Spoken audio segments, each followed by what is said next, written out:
So by changing the environment, you're going to be able to help compensate for the impaired executive abilities. Now, the ADHD view of ADHD, the attention view, does not tell you what to do. Not one whit does it guide me. If you tell me somebody is inattentive, I don't know what to do for them. What, more coffee, as I said? But if you tell me somebody has an executive disorder, I will give you 5 things to do immediately at any point in performance. Goodness, it's 3:30. Can I give you a break right after this one? Okay.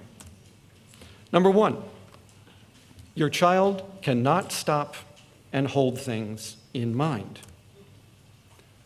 So don't make them. You need to use external, physical forms of information, which means sticky notes, signs, symbols, charts, cues, reminders. The issue here is not the what, it's the why. You must find a substitute for working memory. And that means something external. The information, whatever it is that is key for you to remember right here, right now, needs to be outside of your brain, in the visual field. You have got to externalize, is the phrase for that, the information that other people are holding in mind. It's what we are doing after age 55 and women in perimenopause. We are using a lot of sticky notes, let me tell you.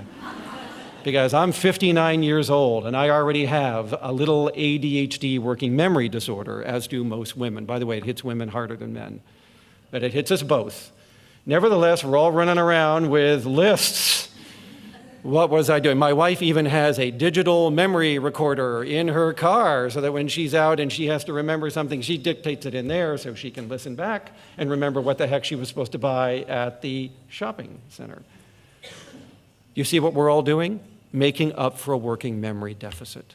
You need to do the same thing with ADHD. If you're an adult with ADHD, you should not be going anywhere without a paper journal in your pocket with a pen. Because anything you agree to do or anything others ask you to do is to be immediately written in that journal. And that journal is welded to your body. That is your working memory. Use it. And by the way, we find journals are better than digital devices because they lose the devices and they don't remember to turn them on and they don't remember to dictate into them. So as good as those things may sound and as high-tech as they are, the good old paper and pencil notebook seems to do the job, okay? And if I were you, I would even have it on a chain like a motorcycle gang member has his wallet. It is there from sunup to sundown. Man, when you put your pants on, that is in it all the time, right? And now you have a working memory.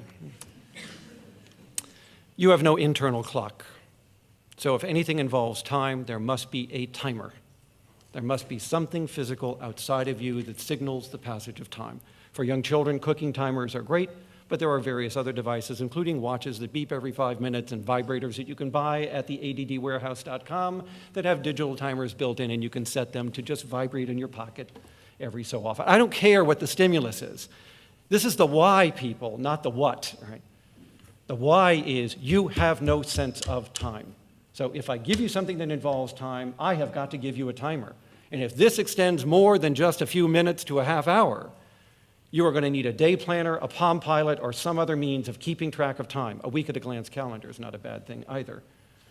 But you are going to become timer and calendar dependent, addicted, so that you can organize your life as well as other people who don't need to rely on those things so much. You cannot see the future coming at you. So if there is something you've agreed to do over time, if this child has a book report or a science project, you are going to break that into baby steps and do a piece a day. You are not going to point at the future and keep harping about summer reading. Have you done your summer reading?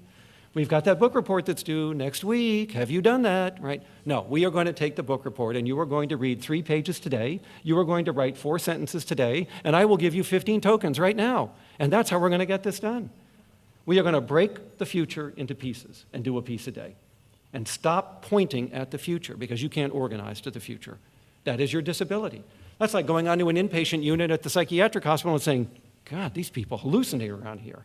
What's going on? It's an inpatient unit. They're schizophrenics. What did you think, right? You should not be shocked that you have to break things down for people who have a time management disorder. And so you should do it for people with ADHD as well. Break the future into pieces. By the way, what does ERO mean on this? It means that the future comes at you in three pieces: the events that are coming toward you, the responses you prepare, and the consequences, the outcomes of what you're doing. ERO. So here's the lesson I would want this family to understand. If those E's and R's and O's are kept close together, you don't need a frontal lobe. And ADHD people can do them. That's a video game. But the minute you stretch these things apart with time, like a book report, you've got to read this book, your report's due in 30 days, it'll take a week to grade all the papers. I just put a month between the E and the R and a week between the R and the O. And if you have ADHD, you're disabled, big time. So the solution is to get the E's, R's, and O's back together. And that means baby steps, little ERO bridges across time. And that's how you would do a future assignment. Now, how are we going to deal with the fourth executive function deficit, the emotional, motivational one? It means all motivation is external. We already talked about this, which means I am going to have something in it for you if you are going to persist. So stop whining, stop complaining why you have to offer something for this child to work. The reason you don't offer it to other children is they have internal motivation. ADHD children do not.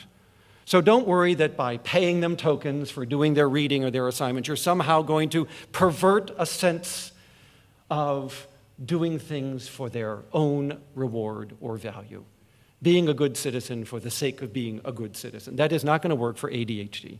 The ADHD child is Donald Trump incarnate, and there better be a deal. And if there is no deal, it ain't getting done. So to borrow a phrase from Stephen Covey, please think win-win. A win for them, not just a win for you. And that means you are going to have to drop in the points, the tokens, the privileges, the sex, the drugs, the money, and the car. My medication's wearing off, I think. The last executive function, which is mental play, it's the ability to manipulate the contents of your mind in creative ways, to invent multiple possibilities. It's very hard for these people. This is why they can't do mental arithmetic as well as others. It's why they can't do digit span backward as well as others.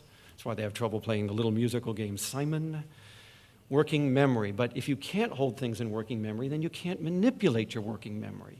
And that's where the source of planning and problem solving are coming from. So what do? Well, we're going to take the same word we did before.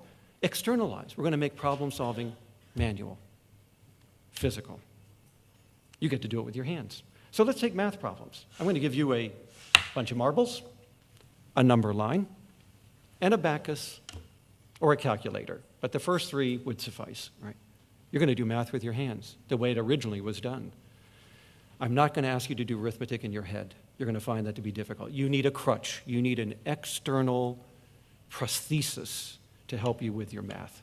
Now, what if this is a verbal problem or task, like you've got to write a story or an essay or something? I'm going to give you a stack of 3x5 file cards, and I want you to sit down and put your mind on dump. I want you to think of any idea you can come up with that has to do with this subject. Go. I want a thought per card. I don't care what order, I don't care what sequence, just let your mind run wild. But just give me a thought a card.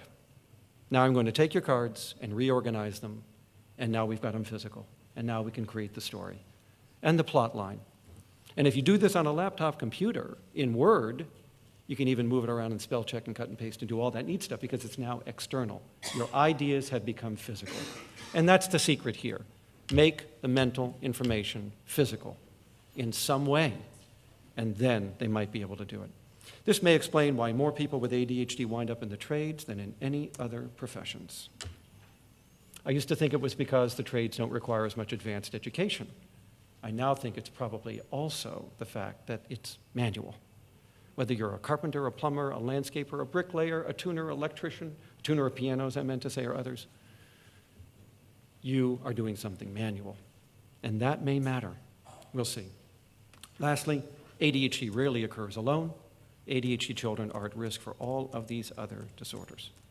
In fact, 80% of ADHD children and adults will have one of these other disorders, and 50% will have at least two of these other disorders. So seeing ADHD by itself is very rare. Seeing ADHD link up with a few other disorders is not rare. It's very common. And so I would want families to understand that we may have to treat other disorders, not just the ADHD. The ADHD may be one problem, and it may be the biggest, most impairing problem, but it's not the only problem that we may have to deal with. And on that note, we are going to give you a 10-minute break. You will be called back at 10 minutes to 4, because I got 15 other ideas I want to share with you.